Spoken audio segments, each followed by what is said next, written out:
Hey up, greetings, welcome back.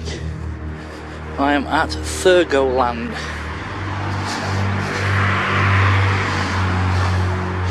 Where's that, you may well ask?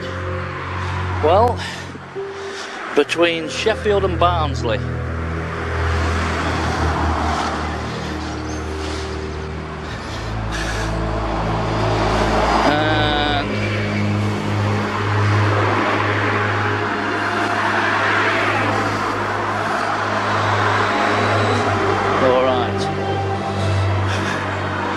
Looks like there's two burial places, a graveyard, again the church, and a cemetery, which is again the graveyard.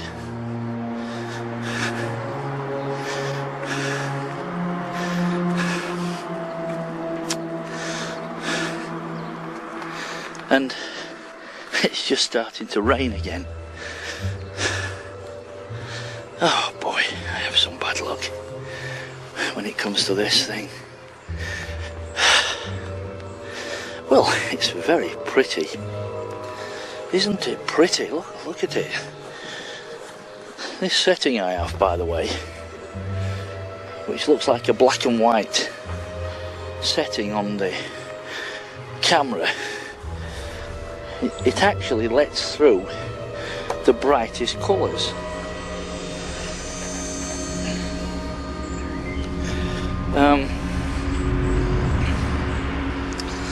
Look at this here. Wow, that's pretty impressive, and pretty old, I think. Looks like I don't know. Is that 1867? Could be. With the original little metal fence around it. Another similar one here, but just not as elaborate. These places are fabulous. And you know, you reconnect, I think, with nature. I don't know whether you can tell, you probably can't tell actually because of the colour setting, but they're all bluebells and they are beautiful. I have it on that setting, guys. I like the effect you get with it. It's a kind of neutralising setting, and it cuts out any real harsh colours.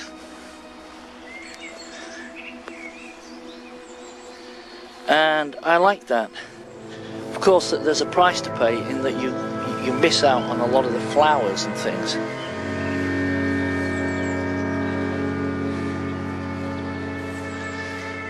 But it's like a polarising effect that it has. I love this time of year, with the dandelions and the buttercups and the daisies. Beautiful. Who have we got here? Private T. Sanderson of the Machine Gun Corps, November 1919, age 38.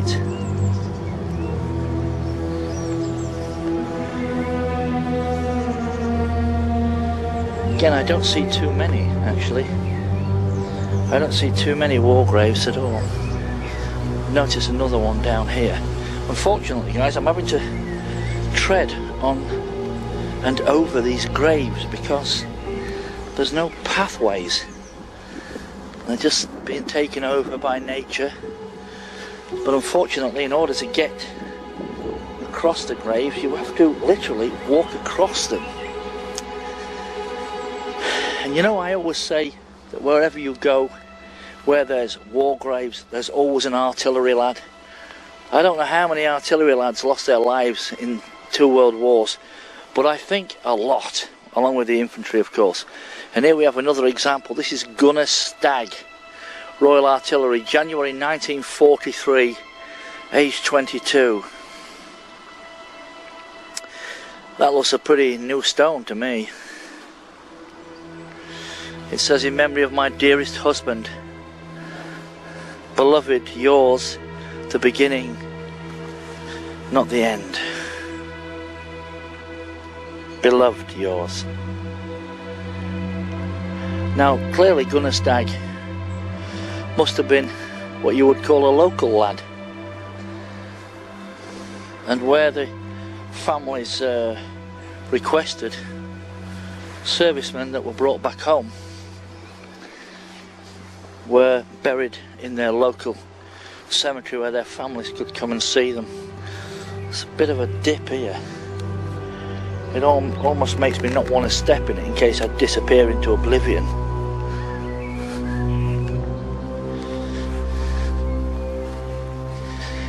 It's something that I recommend people do, to go back out and, to use an American term, touch base with reality. This, guys, is our reality. We're all going to end up in a place like this, like William Stead Thompson, who died in 1921, aged 86. Also Fanny, his beloved wife, who died in 1922, aged 80. That's that big stone just there with an interesting carving on it. William Wordsworth there, look, and his wife Emma. Well, the other side, I would hazard a guess, is probably officially full.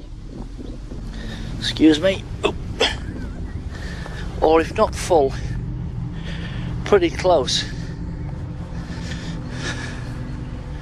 The heavenly halls must be very busy.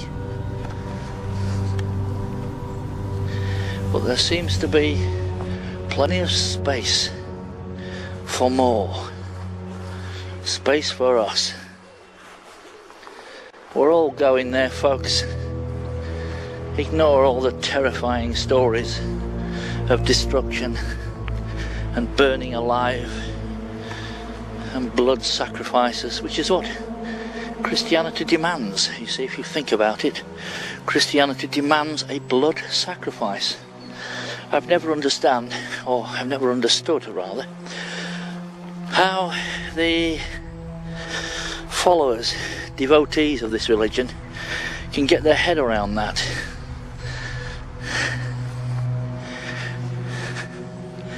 And also why they insist that we're born sinners. A little baby that knows nothing, not even the day of the week, is already smitten down, destined for hell, unless it turns its little life around. I find the whole thing twisted.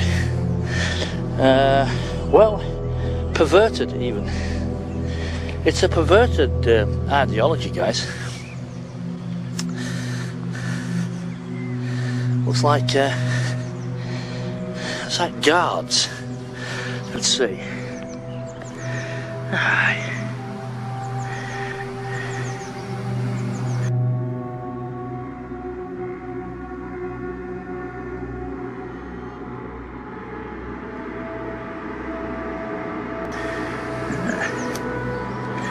Well, I can't read it, guys. You'll have to wait till I get home, but I think it's guards. I don't want to walk there.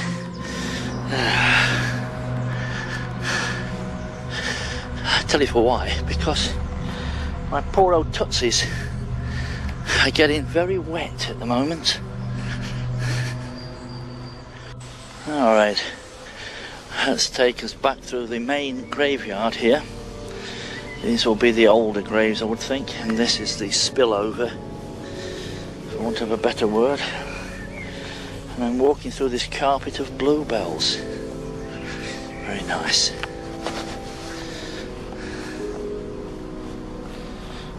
All different shades of that beautiful blue colour. Some are pink. whether you can see it or not. You can see the blue there, can't you? That lighter example is actually pink. I'm not an expert in flowers and fauna and so forth, so what is it, pink bells? No idea.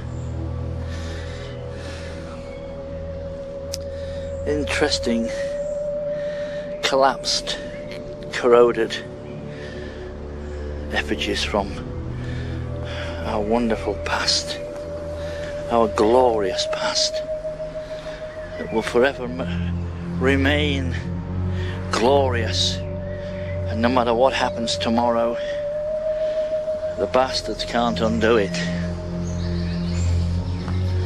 It set the standard that we have continually failed to keep.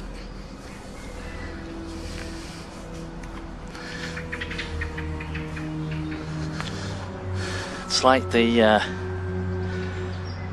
report from the headmaster to the parents of the badly performing child, who writes something like, John sets himself increasingly lowering standards, which he consistently fails to maintain, or words to that effect. This is John Dyson of Thurgoland, who exchanged mortality for life in 1895, aged 81. I like that. He was for nearly 70 years a member of the Wesleyan Methodist Society, and for 60 years as an acceptable and useful local preacher. See, in those days, guys, before television and radio and cars and the internet and widely available travel to faraway places,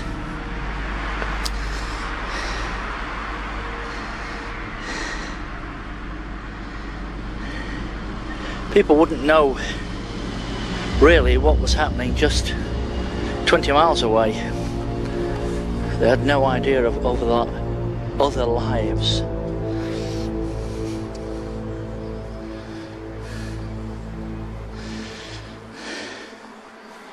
Look at this beautiful little grave. Wow, it's such a little grave. Oh my goodness. Cherished memories of our dear daughter Katrina Mitchell. Fell asleep 1959, aged 2 years and 3 months. Her life a beautiful memory. Oh my. What a beautiful little grave.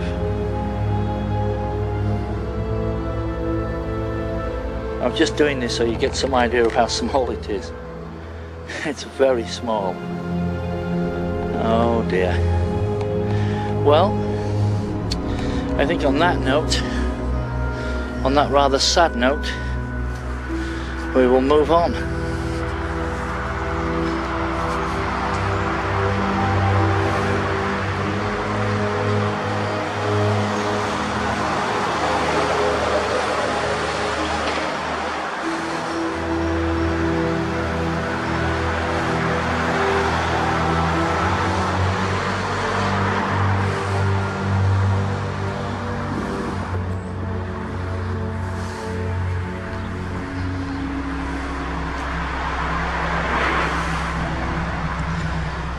In memory of Martha, wife of Charles Thorley of Crane Moor, who died May the 17th, 1852, aged 37. Also Charles T.B., son of the above, who was killed by falling into a pit at Hand Lane on the 9th of October, 1854, aged 12.